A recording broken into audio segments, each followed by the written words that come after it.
Number 10. Night vision. This power often goes under the radar as it hasn't been consistent over the years. Sometimes Wolverine seems to have this ability, sometimes he doesn't, and sometimes people want to explain away what appears to be night vision as enhanced sense of smell or something else. All of Wolverine's senses are heightened, meaning that he has better than normal vision. For one thing, he can see even farther away than most people, but he can also see in low light situations, when humans and some other mutants would not be able to. Granted, some writers seem to forget this ability, meaning that sometime, despite the fact that it's been established that he has night vision, Wolverine still gets left in the dark. It's not a consistent one. Not consistent. Number 9. Superhuman fertility. Well, you may be familiar with some of Logan's children, like his son Dakan and his weird clone slash daughter Laura, aka X-23. You might not be aware that he has fathered a ton of kids over the years. Don't feel bad. Due to damage done through brainwashing, Logan wasn't aware of it either. However, he did discover this while coming toe to toe with the Red Right Hand. Dakan found all of his father's unknown children, his half-brothers and sisters, and gave them to the Red Right Hand to train and turn into weapons to use against Wolverine, calling them the Mongrels.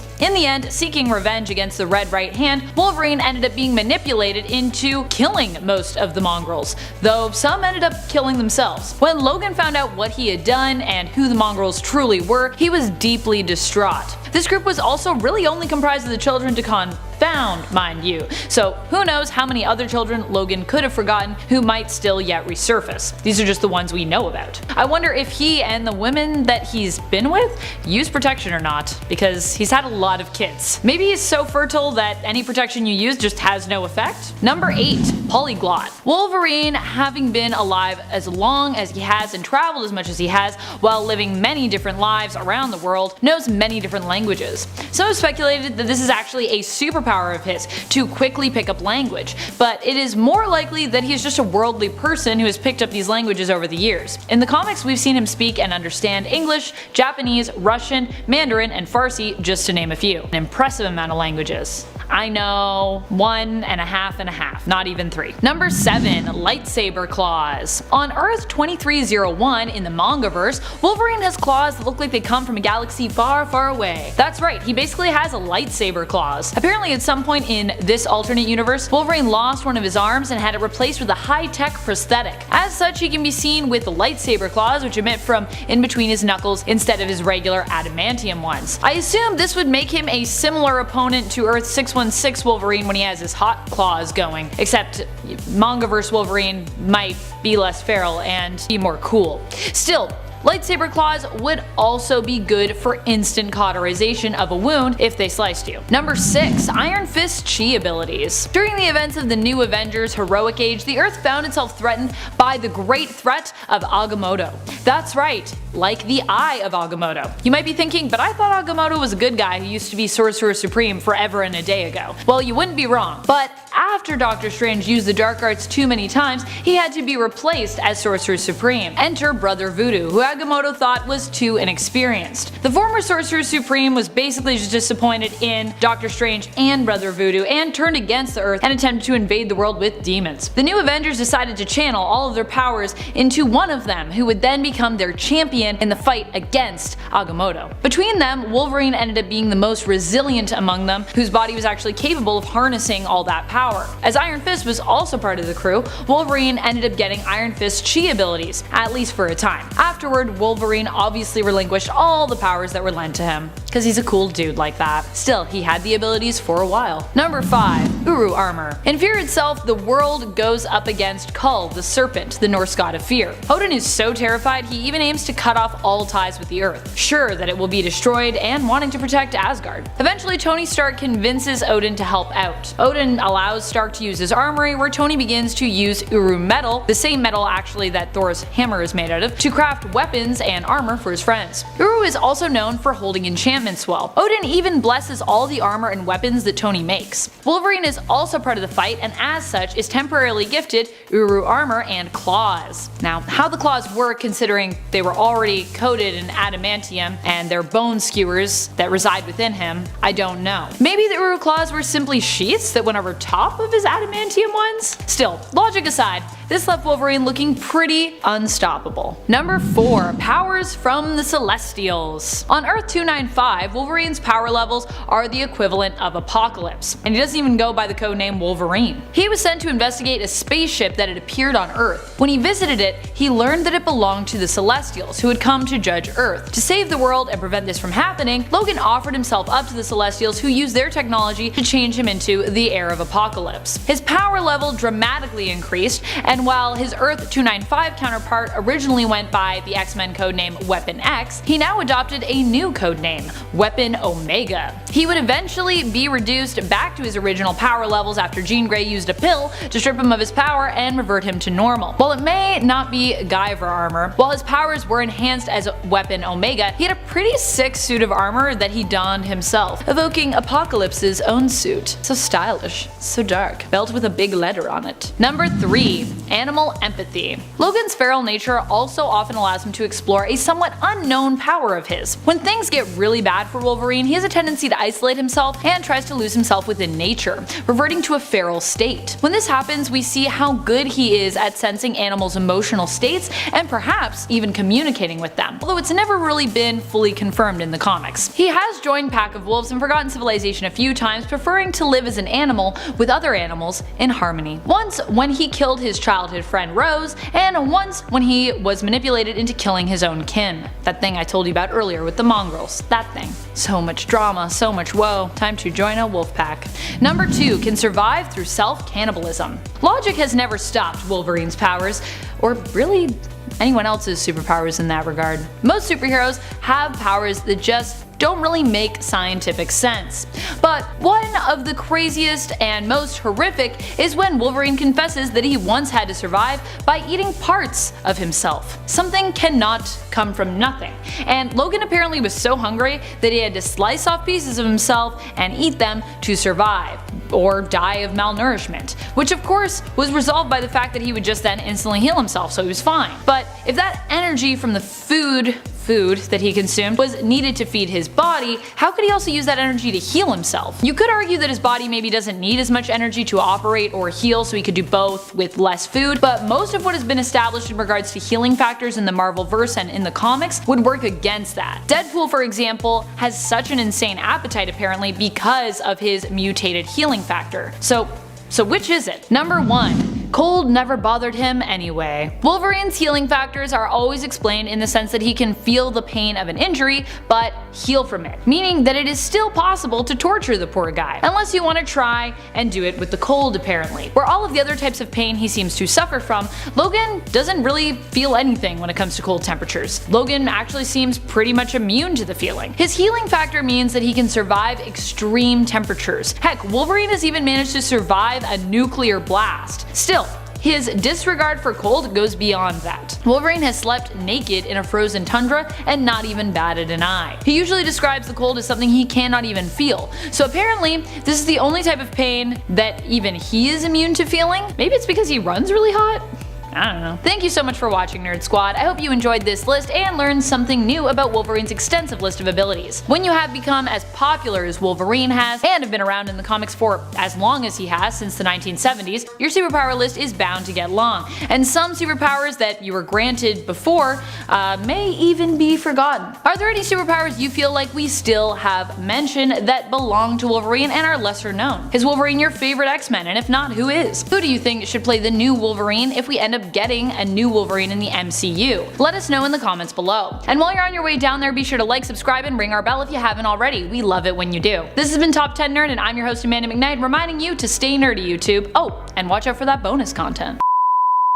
Number 3. Super Strength. We get so wrapped up in talking about Wolverine's healing factor sometimes that we forget that he also has some of your more run-of-the-mill conventional superpowers, such as Super Strength or Enhanced Strength. Have you ever wondered why Logan is not a huge fan of swimming? It's because his adamantium skeleton adds at least 100 pounds to his weight, weighing him down in the water and making him often more likely to sink like a stone as opposed to most people who are just fairly buoyant. Just walking around every day is a feat of strength. But beyond that, we've also seen him knock down opponents who are much heavier than him. We're talking opponents who have got at least 500 pounds on Logan, and yet he tosses them around like they're rag dolls. Pretty impressive. Not Hulk levels, but still pretty impressive. And at number 10, he is self-sustaining. Peter's mutant ability allows for him to transform his body into a steel-like substance, often referred to as organic steel, giving him superhuman strength, stamina, endurance ability. That we all know. But did you know that this organic steel is self-sustaining? When in this form, he does not require any food or water or nutrients since his internal organs are replaced with steel. He also doesn't produce waste, which should be a given. Although it's worth noting that he is only self-sustaining in this form for extended periods of time, basically for as long as he can consciously maintain that form. In other words, if he's ever knocked unconscious, he'll revert back to his human form. He also does not need to breathe when in this form, meaning he can travel underwater or be in harsh environments as long as he maintains the form. Moving on to number 9, his body is made of the 3rd strongest metal. While having a body created out of the 3rd strongest metal in the universe doesn't really seem like something to brag about, it is still impressive nonetheless. Colossus's organic steel is 3rd to vibranium and adamantium in terms of durability. While there has been a wee bit of retconning over the years considering what metal is actually the strongest, it's generally agreed upon that adamantium is the strongest, although Uru is in another precious class in itself. One thing we do know for sure is that Colossus's body has been shown to be stronger than everything but vibranium and adamantium. While those two can damage Colossus, a great amount of strength is required to actually cut through his body, meaning characters like Wolverine would have a tough time with his claws damaging the hero, although once upon a time the Demon Sim used Logan's dismembered claws to puncture through Peter's body. It's a whole other thing though. And as seen in the crossover X-Men Spider-Man issue 4, he is also vulnerable to the anti-metal Antarctic vibranium.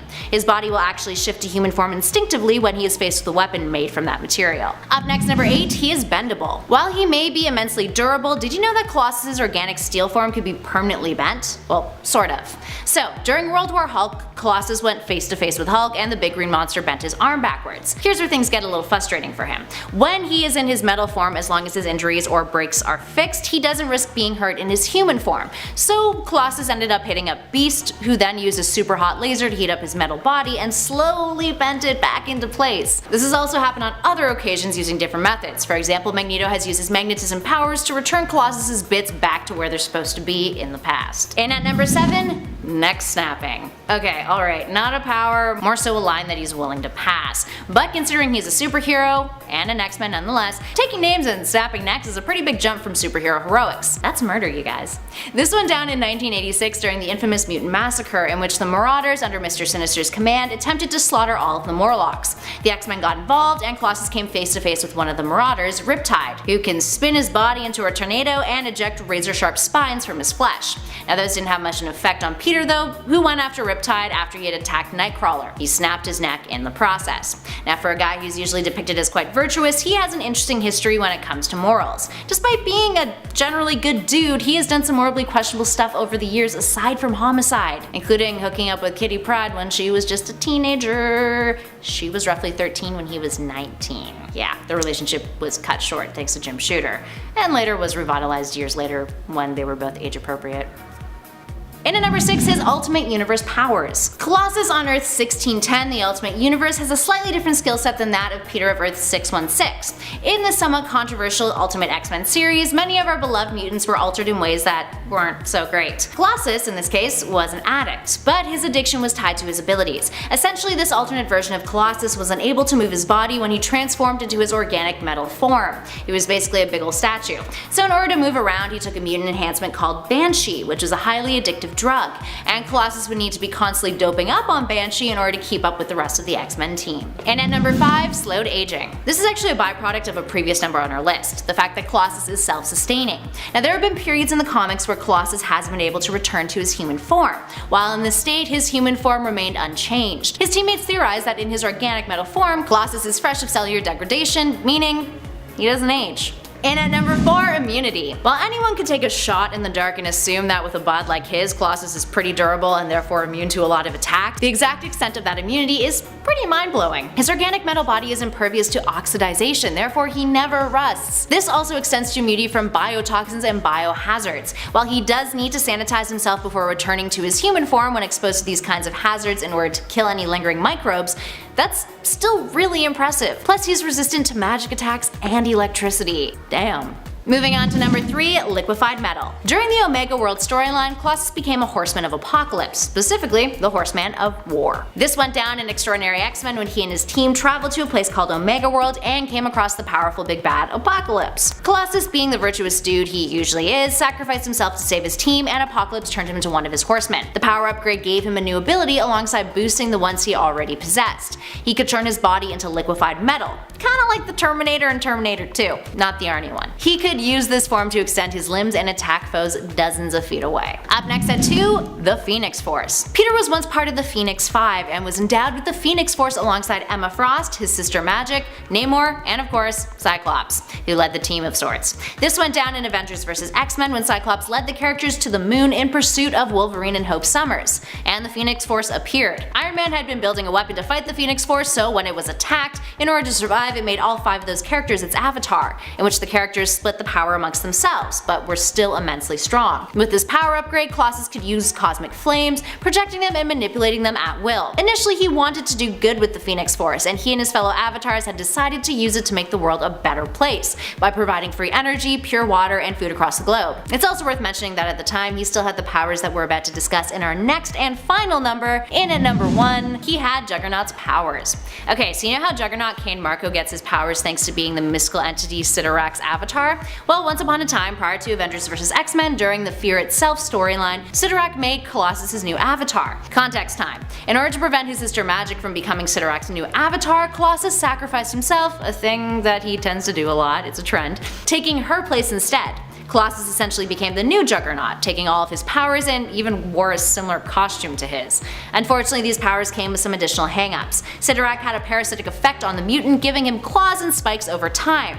A demon form that Sidorak admitted he gave Peter because he was one of his favorite hosts. Weird gift. The demon's presence also altered his personality, filling his mind with destructive thoughts, hence why during Avengers vs. X-Men, Colossus' sister broke him free of Sidorak's grasp. Number 10. Sound release. One thing that most people think about when they think of Dazzler is her ability to convert sound into light, and then they usually think, lame, who fights with a blast of light? Well, firstly, don't dismiss Dazzler's light abilities so easily, and secondly, she can do more than convert sound to light. She can also absorb the sounds around her and simply release them in one powerful blast of sound all at once, meaning she could literally blast you away with sound, which doesn't sound too terrifying until you realize just how much sound she can store up. I've even seen her defeat and potentially kill people with it. It's crazy. Number 9. Sound absorption. So absorbing sound may seem like a means to an end because she absorbs sound in order to emit light. But did you know that absorbing sound is actually a power within itself? We see a clean example of this when she faces Ulysses Claw in Dazzler Volume 1 Issue 9. After being tricked into setting him free, Dazzler uses her sonic energy siphoning powers to absorb the raw and lethal amount of sonic energy he unleashes on her. Unable to stop the absorption process once it starts, this also leads Allison to unintentionally absorb Claw's entire being, destroying him. He would later come back, of course, but through Dazzler, who had absorbed his consciousness and later ended up releasing it. So if it wasn't for her, he wouldn't come back at all. It would still be a while before Claw would find himself physically as well as mentally resurrected as well. So he was gone for a while, for a bit. Number 8. Echolocation. During Dazzler's time hunting down the evil versions of Charles Xavier with her team of various alternate X-Men and Extreme X-Men Volume 2, we get to see Dazzler really shine. Pun intended. Through her powers, we get to see her show off an array of abilities. One such ability is echolocation, something you would assume Allison would be able to do, as tied as her powers are to sound, but something she doesn't seem to often do in the comics. While playing Beautiful Dreamer on her ukulele in the saloon, she uses the sound she is emitting to scan the area and ends up discovering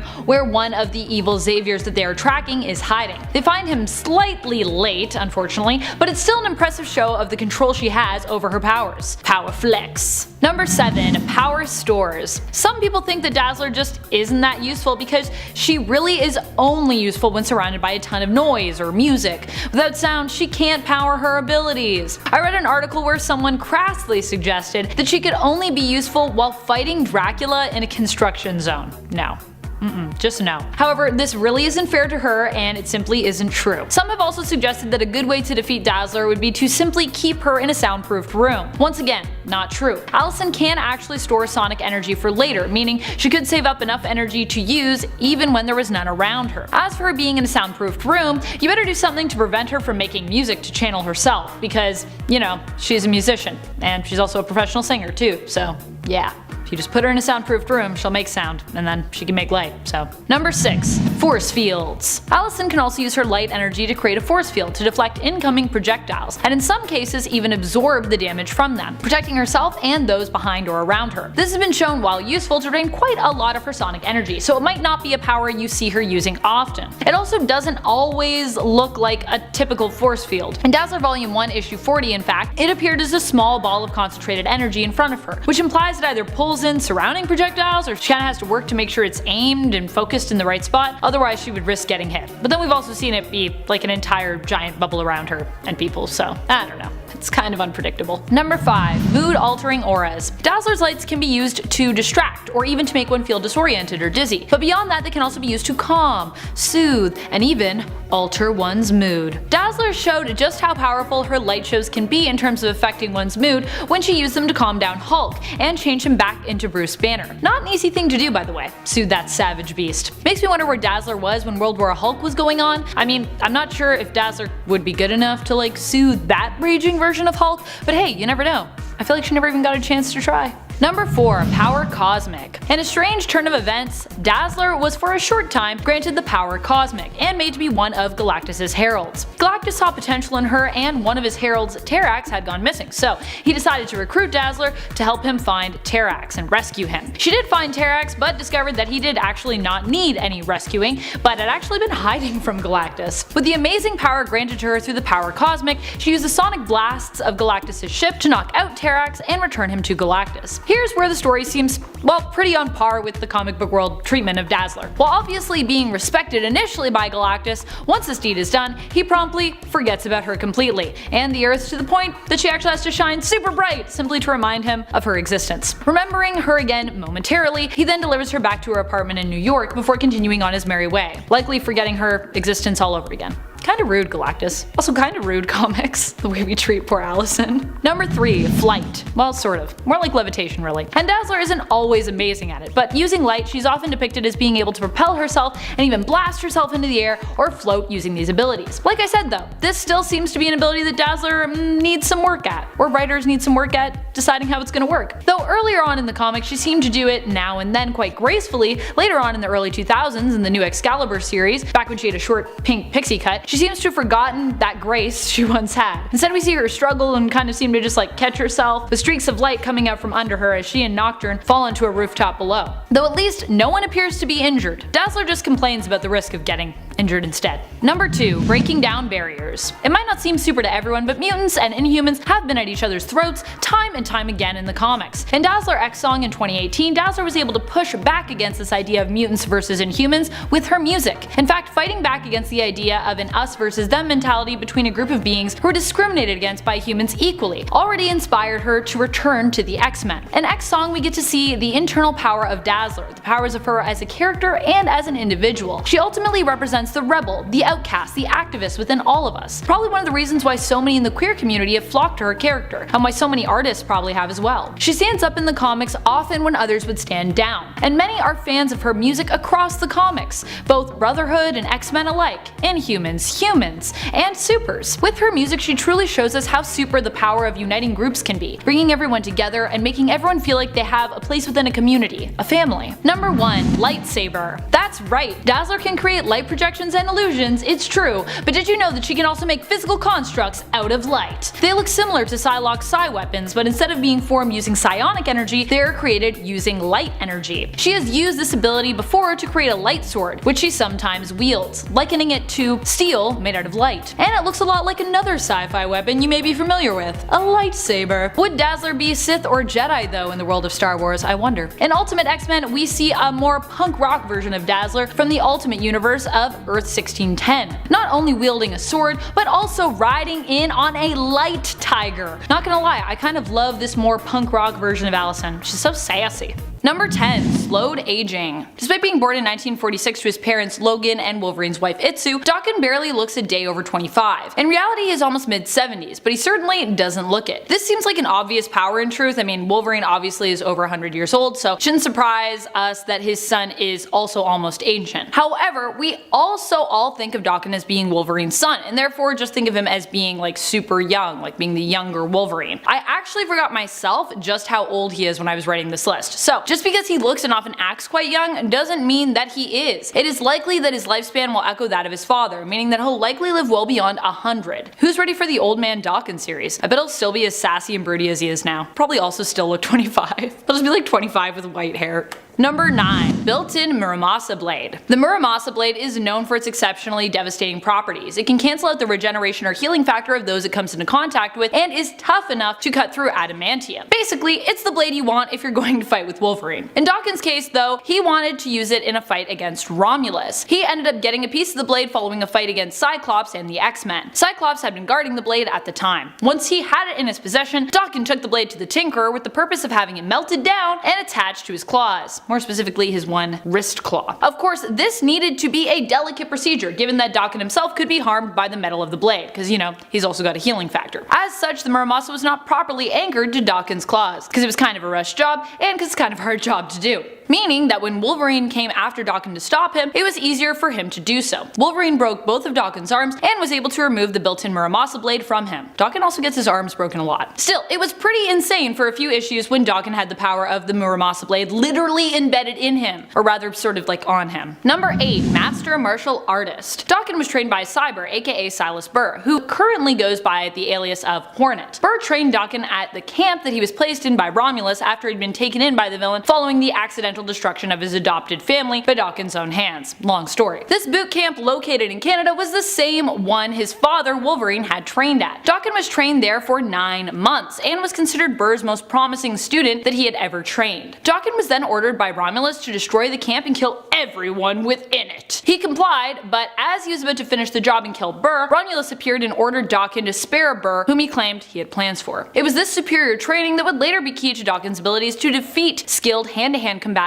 later in life, like the Punisher, whom he successfully defeated with his claws and fighting skills, despite the fact that Frank Castle was actually armed at the time. Yeah, he had like a bunch of guns. The fight ended with Daken as the Dark Avengers Wolverine decapitating and dismembering the Punisher. Number 7. Emotional Manipulation. Daken has the ability to secrete pheromones which allow him to manipulate his opponent's emotions. He can make you feel depressed, happy, erratic, anxious, sad, or even calm you mid-fight. I wonder who that could be super useful against. Calming one down. You guessed it, the Hulk, or more specifically in regards to my example here, the Hulk's son Scar. Daken used this technique on Scar mid-fight, causing the big green guy to sit down and talk with him and then change back into his human form. He almost kills Scar as a result, at Scar's own behest while in human form. Fortunately, Banner and Logan bust in and put a stop to this. Logan's like, I told you my son was wily, I told you. He's a troublemaker, that Daken. Number 6. Samurai. Wolverine was trained as a samurai, and though he and Daken are very different people, it appears this skill did not skip a generation when it comes to Daken. Not that it's like inherited, but you know what I mean. In Dark Wolverine issue 76, Norman Osborn questions Daken about his skills, asking him if he too was trained in the ways of a samurai, like his father. He answers that in fact he was, and that he also happens to be a skilled archer as well, adding that ability of marksman to his long list of capabilities when it comes to fighting. Because you know, samurai are also trained in archery. Fun fact, in case you didn't know that. Number 5. Telepathic resistance. You might have guessed this would be on the list. I mean, if you've seen a lot of my other superpower lists revolving around mutants, you definitely were probably expecting this one. But you still might be surprised because, you know, it's not what one imagines when they initially think of Daken's abilities. Daken's side defense abilities were so strong, as a matter of fact, that he was able to use them to rebound an attack on his mind from a young Jean Grey, throwing it right back at her, causing her to momentarily lose control of her abilities and attack her teammates. It's like a side blast outward at them. That's pretty cool though, if you can like use it against, even though it was a young Jean Grey at all, I feel like a side defense that's a strong side defense. In my mind. Number 4. Undetectable strike. You might have noticed that Dawkins seems to have a remarkable skill when it comes to landing blows on his enemies before they even seem to notice him. While he is pretty fast when it comes to his reflexes and reaction time, it turns out that the speed behind his attack doesn't actually have to do with super speed. Nah. It's more of a learned technique. While fighting Deadpool in Wolverine Origins, he explains to Wade just exactly how this apparent superpower works. It isn't about being invisible or being super fast, it's actually about simply being where his opponent can't see, coming at your opponent from a vantage point which they themselves can't anticipate. It's a pretty cool superpower, because he definitely hits people when they do not see it coming at all. He's also done it when he seems to be in someone's line of sight, so I don't know what that means. I guess he's knows where your eyes are. Number 3. Mask his scent. Despite not being at an Omega level when it comes to his pheromone powers, Dawkins can actually use his pheromone powers to also hide himself when he wants to remain hidden. We all know how good of a tracker Wolverine is, and with Dawkins' senses heightened as well, he has also inherited his father's gift for tracking. But unlike his father, he can also mask his scent, making him an especially good hunter and tracker in the sense that he actually can't be tracked himself while he's tracking you. So it would be hard for anyone to know that Dawkins was actually on their trail, and it would be equally hard for someone to hunt him.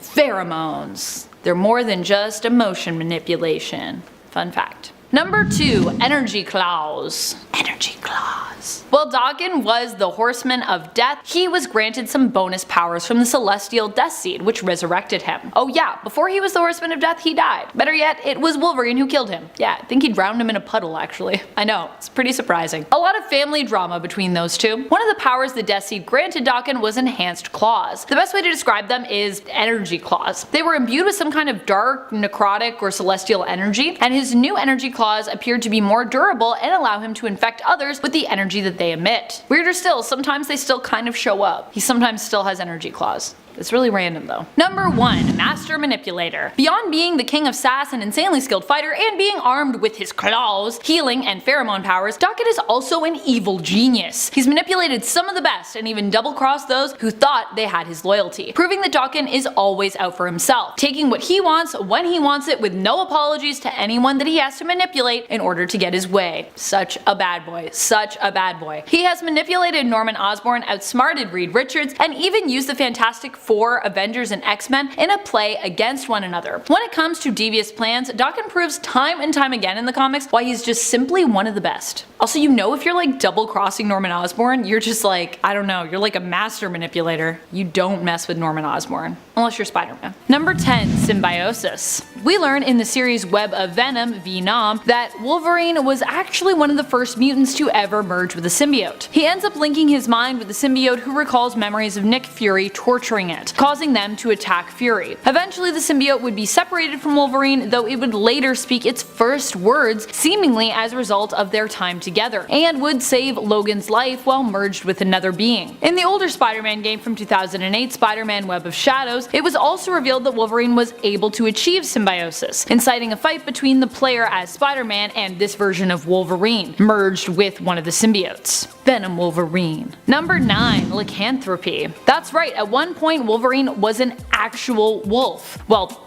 a werewolf. He was transformed by a woman named Nyssa, who saw in him her soulmate and wanted to turn him so that he would always be with her. Logan had all kinds of interesting and conflicting feelings for her, as he was with Mariko at the time, but still found himself attracted to Nyssa, who appealed more to his animalistic side. Nyssa bit him, and Logan found himself joining the pack, which was led by her brother, Malik the Alpha. This version of Logan literally caused him to transform into a wolf, which he described as being in a state where you could see yourself but were unable to control yourself, sort of like watching TV. Fortunately or unfortunately, depending on your thoughts on Wolverine, his healing factor eventually healed him of his lycanthropy. Number 8. Memory suppression. If you know Wolverine's history, you're probably astonished to discover just how much he seems to have survived. He's been tortured countless times, suffered an insane amount of loss, and almost every event from his backstory is filled with a dramatic amount of tragedy. Yet he manages to persevere. Sure, human minds are capable of dealing with great amounts of mental trauma and stress, but the amount of sorrow and loss that Wolverine is forced to deal with is definitely on a super level. How does he stay sane? His healing factor. Yep, in the comics, this is why he also suffers from memory loss. His healing factor causes mental scar tissue to literally cover up painful memories by building up around his trauma center in his brain. This is even referred to in the X-Men film Days of Future Past, which swapped out Wolverine for Kitty Pryde when it came to who would be doing the